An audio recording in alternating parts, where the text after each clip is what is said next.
Can you imagine you're sitting in a cold night in a desert on a very, very warm sand, and you're Cleopatra or Nefertiti, and you smells like a goddess with temperament and character and charm. If you wanted to know which kind of perfume it is, jump to this video. Hello Miami Caramels, that's Martisha. You're in my channel in Fragrance Delicto. I'm an artist and perfume lover. And today I would like to discuss Nomade Nuit d'Egypte by Chloé. Interesting perfume, unexpectedly. It's white florally sweet, vanillic and warm spicy perfume. It's a bit balsamic with citrusy notes. A bit soapy, but I would say it's fresh. It's fresh and that's not gourmandic. What it's super cool. I'm not a fan of gourmandic perfumes. Just sometimes I can deal with this. A little bit expensive for my opinion. Stays quite long, like normal perfumes from this niche. And first of all, it's very fresh perfume, which was launched in 2024, just last year. And the nose behind that perfume, it's, let me see, it's Juliette Caraguerzoglu. Excusez-moi, this name. Oh yeah, beautiful. Let's wear it. Let's try it because it's really something unique.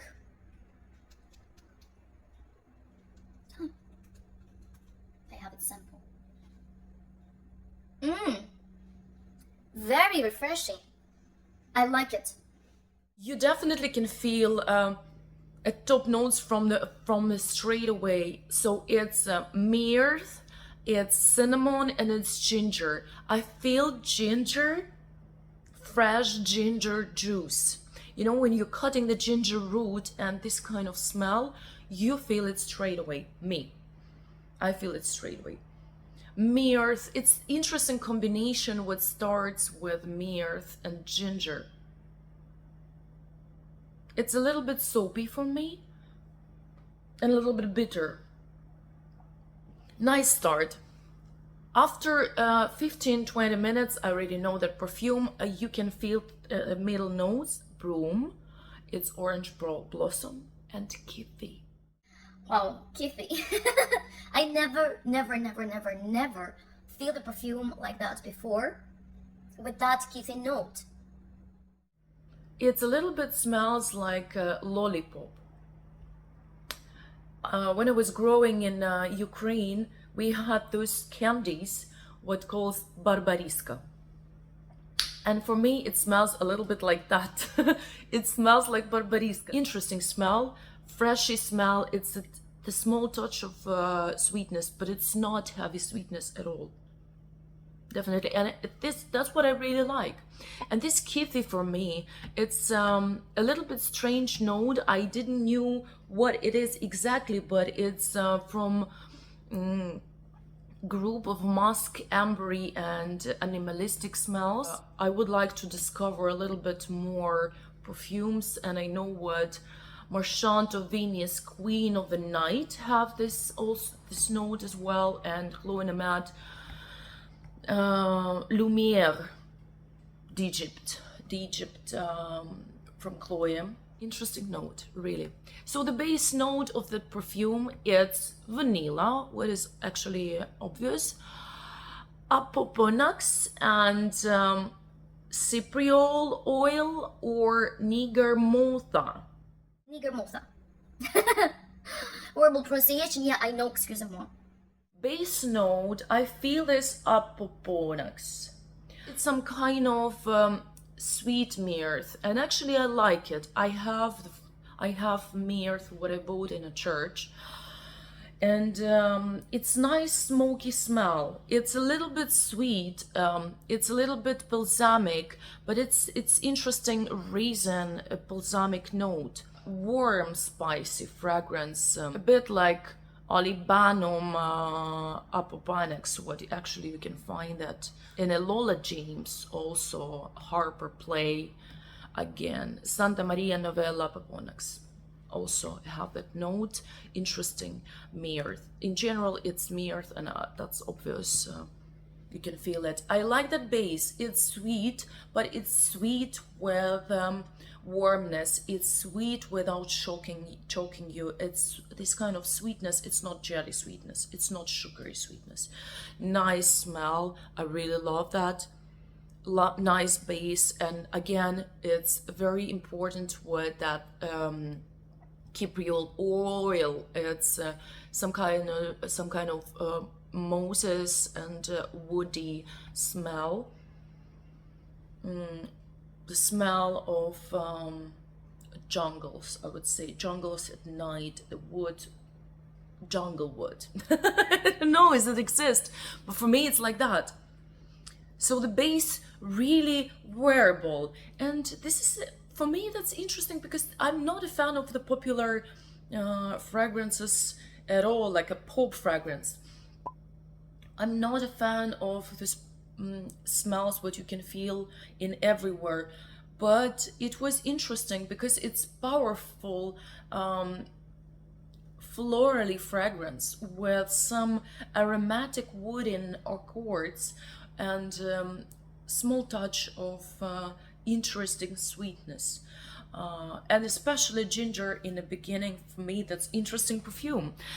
And as you know, Miami Caramels, in here I'm comparing perfumes with art, and we're describing and discussing and discovering perfumes through art and an opposite. Today I would like to compare this perfume with interesting woman artist. She was born in Poland in 1898, and her name is Tamara Lempicka. If you're an artist, if you're around art stage, if you're art lover, you definitely heard her name. She was a very famous artist in her young ages, in her middle ages, but she became less popular when abstract art and expressionist art started to be more famous. She lost her popularity. She was growing in Poland. She was from a quite rich family, and she spent in Italy with her grandmother her winters. What it actually wasn't super normal for that time, especially in Poland. So in around when she was around 20 years old, she moved to Paris and married Tadeusz Lempicki. She was quite stuck in the main women figures, and in general in the body figure, in the human figure, and you can see what her artworks very close to Art Deco. So it's popular salon Art Deco artist, fashion artist. This is how I would describe her. Her success started to grow in 1925. She needed to move to States because of the Second War. She did her exhibitions in Spain and in very big museums. Her style changed a bit when expressionism came to the art stage. I wouldn't say what her way to adopt her art pieces was successful, but she still had her position in an art stage in general. She died in Mexico in 1980. Yes, interesting artist, close to fashion and very recognizable. That's how I can compare her artworks, and that's why her artworks reminded me of this perfume. It's from one side it's popular, you can feel it right now in everyone, but it's fresh, it's not shockingly in the same time. It's fashion, but it's not annoying fashion, for now at least. Miami Caramels. This was Morticia. You're in my channel Fragrance Delicto, and today we discussed that interesting Chloé Nomade perfume through Tamara Lempicka art. Don't forget to be happy and don't forget to be yourself. Bye bye, Miami.